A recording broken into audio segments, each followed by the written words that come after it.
agora que acabou a temporada de Game of Thrones, é bem provável que a série seja o tema que mais esteja bombando no seu feed de notícias.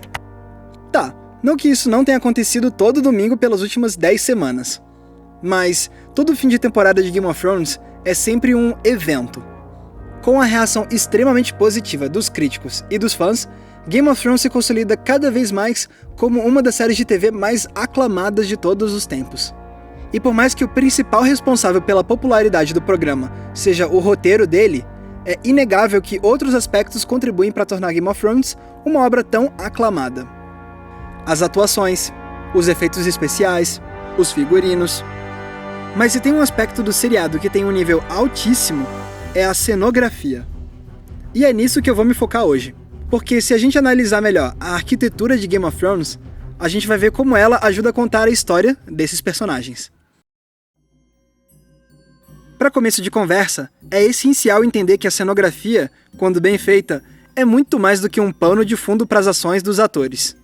As produções de filmes e programas sempre contam com uma equipe especializada em desenhar o melhor cenário possível. E em Game of Thrones não seria diferente. Desde a 4ª temporada, o design do set está sob a responsabilidade dessa mulher aqui, Deborah Riley. Foi ela a responsável por criar o visual de alguns lugares incríveis que a gente tem visto nas últimas temporadas. Em especial, 3 deles que saltam aos olhos quando aparecem na tela: Dorne, Braavos e Meereen. Cada um deles com inspirações arquitetônicas do nosso mundo. Dorne é um dos casos mais conhecidos. Aqui, em vez de construírem um set, eles simplesmente filmaram tudo no Real Alcázar, em Sevilha, na Espanha. Esse país foi escolhido pelo fato de Dorne ser esse lugar com ares mediterrâneos e extremamente ensolarado. E beleza, Dorne ficou muito bonito no seriado, é claro. Mas os outros 2 lugares que eu citei me chamam mais a atenção: Braavos e Meereen, porque esses lugares foram criados com inspirações reais muito interessantes.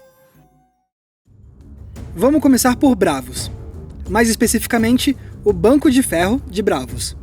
Quando ele apareceu pela primeira vez, ele impressionou justamente por ter esse ar imponente e intimidador. E essa foi justamente a intenção de Deborah Riley quando ela desenhou esse cenário. Ela se inspirou no trabalho do arquiteto alemão Albert Speer. O Speer entrou para a história por estar associado a uma figura não muito legal, digamos assim. Ele era o arquiteto preferido de Adolf Hitler. E por causa disso, foi um dos principais arquitetos do Terceiro Reich alemão. Não é à toa que o trabalho dele é marcado por um grande tema: escala. Era natural o Hitler querer passar a imagem de ser um líder grandioso também por meio da arquitetura do seu governo, e isso acabou sendo traduzido na obra de Speer. Dá só uma olhada nessas imagens da chancelaria do Reich. Uma das principais características que a gente vê é o pé direito bem alto. O teto fica lá em cima. Além disso, você tem uma presença muito forte de marfim nas paredes, no chão e nas mesas. E tudo isso tem um impacto psicológico forte em quem visita o lugar. Ele já te manipula desde o começo para te mostrar que você deve se sentir pequeno. Não é você quem manda aqui. E Deborah Riley achou que a mesma ideia poderia ser aplicada no Banco de Braavos. Afinal, o banco representa dinheiro e dinheiro é poder. Na 4ª temporada, quando Stannis e Davos vão lá para pedir dinheiro, fica claro o desconforto que eles sentem por estar lá. E a arquitetura do lugar tem tudo a ver com isso. Como a própria Deborah Riley disse ao comentar sobre essa arquitetura, o mais legal nessas cenas no Banco de Ferro é que você entende imediatamente quem está no controle. E convenhamos, nada pior para alguém que pretende ser rei, como o Stannis, do que se ver em um lugar onde ele não tem autoridade nenhuma, não é? O outro cenário de destaque que a gente vê em Braavos, é claro, é a Casa do Preto e Branco. Para criar o Hall das Faces, a Deborah Riley misturou 2 influências. A primeira é o Monastério dos 10.000 Budas, em Hong Kong, que é repleto de estatuetas de Buda. E muitas delas são organizadas em paredes, criando um padrão gráfico. Parece familiar? E a outra inspiração veio das Grutas de Ellora, na Índia. Se você reparar, aqui a arte é esculpida nas paredes e colunas. As figuras se misturam com a estrutura, exatamente como os rostos da Casa do Preto e Branco se misturam com a estrutura do lugar. Eles fazem parte da construção. E agora eu queria destacar Meereen, onde a estrutura mais imponente é a pirâmide. E por mais que as pirâmides mais famosas do mundo sejam no Egito, essa aqui remete, na verdade, às pirâmides maias. Ao falar sobre a tarefa de criar os aposentos da Daenerys, Deborah Riley disse que o principal desafio era elaborar algo que desse a impressão de estar dentro da pirâmide, mas que fosse também um lugar confortável para se morar. Ela então se inspirou no trabalho do arquiteto americano Frank Lloyd Wright. E, não por coincidência, ela escolheu uma fase do trabalho dele conhecida como o período Maia. Como o próprio nome aponta, nesse período o arquiteto elaborou casas com inspiração na arquitetura dos maias. E o resultado são construções com bastante domesticidade, mas que, ao mesmo tempo, têm um ar de antigo e suntuoso. E isso foi traduzido perfeitamente em Game of Thrones. Aqui, a gente tem a domesticidade mesclada com o suntuoso e antigo. Tudo isso unido por uma estética praticamente idêntica à que a gente vê no período Maia de Frank Lloyd Wright. Como vocês puderam ver, as influências arquitetônicas de Game of Thrones são muito variadas. E é muito interessante notar como essa proposta está muito interligada com a maneira como a história de Game of Thrones foi criada. Ao escrever os livros da série, o autor George R.R. Martin seguiu uma lógica bem parecida de misturar acontecimentos históricos diversos. Para começo de conversa, a trama básica de Game of Thrones é inspirada na Guerra das Rosas, uma série de confrontos entre dinastias para ver quem governaria a Inglaterra e que se prolongou durante décadas no século XV. Já a rainha Cersei, que planejou o assassinato do próprio marido, o rei Robert, lembra a rainha Isabel, que fez um complô para depor o próprio marido, o rei Eduardo II. O fogo selvagem usado na Batalha de Blackwater remete ao fogo grego usado pelos bizantinos para combater os árabes nos cercos de Constantinopla. E a recente e tão comentada Batalha dos Bastardos mostrou táticas militares e formações de combate inspiradas na Batalha de Canas, ocorrida no século III a.C. Ainda tem outros exemplos, muitos exemplos, mas acho que, a essa altura, já deu para entender que, para dar origem à história de Game of Thrones, o Martin fez uma mistura.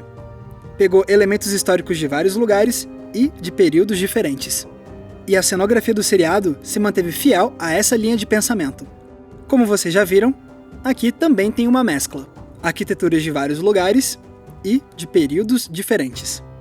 Isso é incrível porque mostra o nível de atenção que a série deu ao material de origem. E isso faz toda a diferença na hora de adaptar uma série de fantasia para as telas.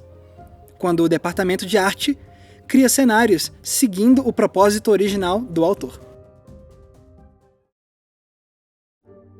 Para fins de comparação, vamos pegar aquela que é a série literária e cinematográfica de fantasia mais importante de todas, O Senhor dos Anéis.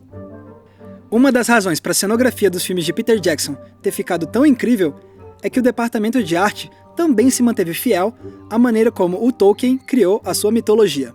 Afinal, diferente do Martin, o Tolkien não buscou inspiração em eventos históricos reais.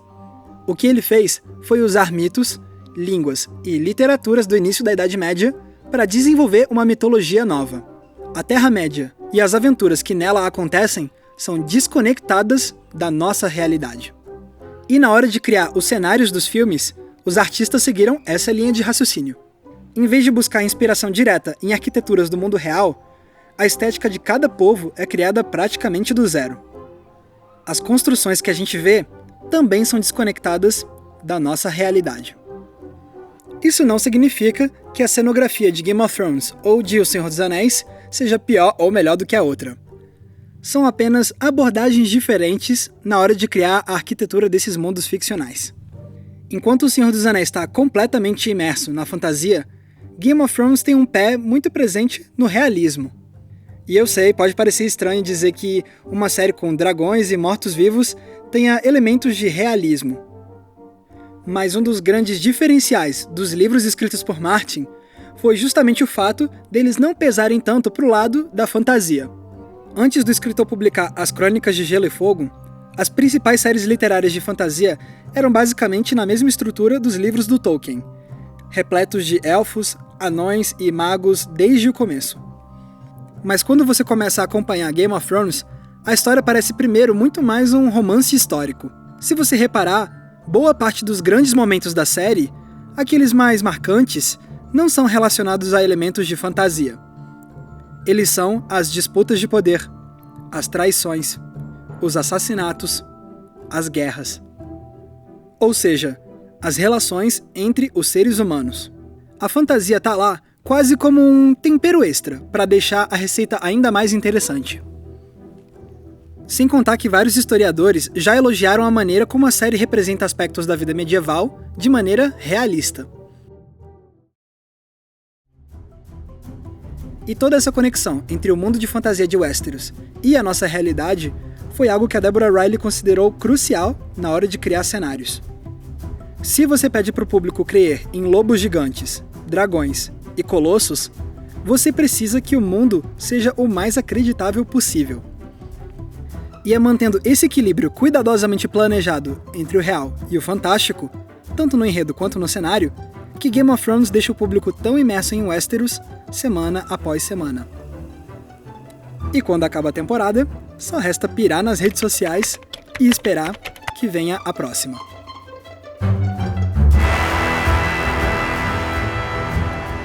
Então é isso. Eu realmente espero que vocês tenham curtido explorar esse lado de Game of Thrones. Para mim foi muito legal descobrir essas influências arquitetônicas e analisar como elas se relacionam com a maneira da série de contar a história dela. Se você quiser conferir as fontes que eu usei para escrever esse episódio, é só dar uma olhada aqui embaixo na descrição do vídeo. Eu vou colocar entrevistas com a Deborah Riley, making-of de Game of Thrones, making-of de Senhor dos Anéis, artigos e outros links muito legais para quem quer explorar ainda mais o tema que a gente abordou hoje. Agora eu quero ouvir o que vocês têm a dizer. Tem outras coisas legais relacionadas aos cenários de Game of Thrones que ficaram de fora desse episódio? Fiquem à vontade para escrever aqui embaixo nos comentários tudo o que vocês pensam a respeito disso. Se você gostou desse vídeo, não deixe de curtir e de compartilhar ele. Eu aposto que você conhece um monte de gente que curte Game of Thrones e que iam se interessar muito por esse episódio. Então não deixem de dar essa forcinha pra gente, beleza? Ah, e se essa é a sua primeira vez aqui no Entre Planos, eu ia adorar se você se inscrevesse no nosso canal. Para não perder nenhum dos nossos episódios, basta clicar no botãozinho vermelho de se inscrever que está aparecendo aqui embaixo desse vídeo. Mais uma vez, muito obrigado pela audiência, um abraço e até a próxima sessão.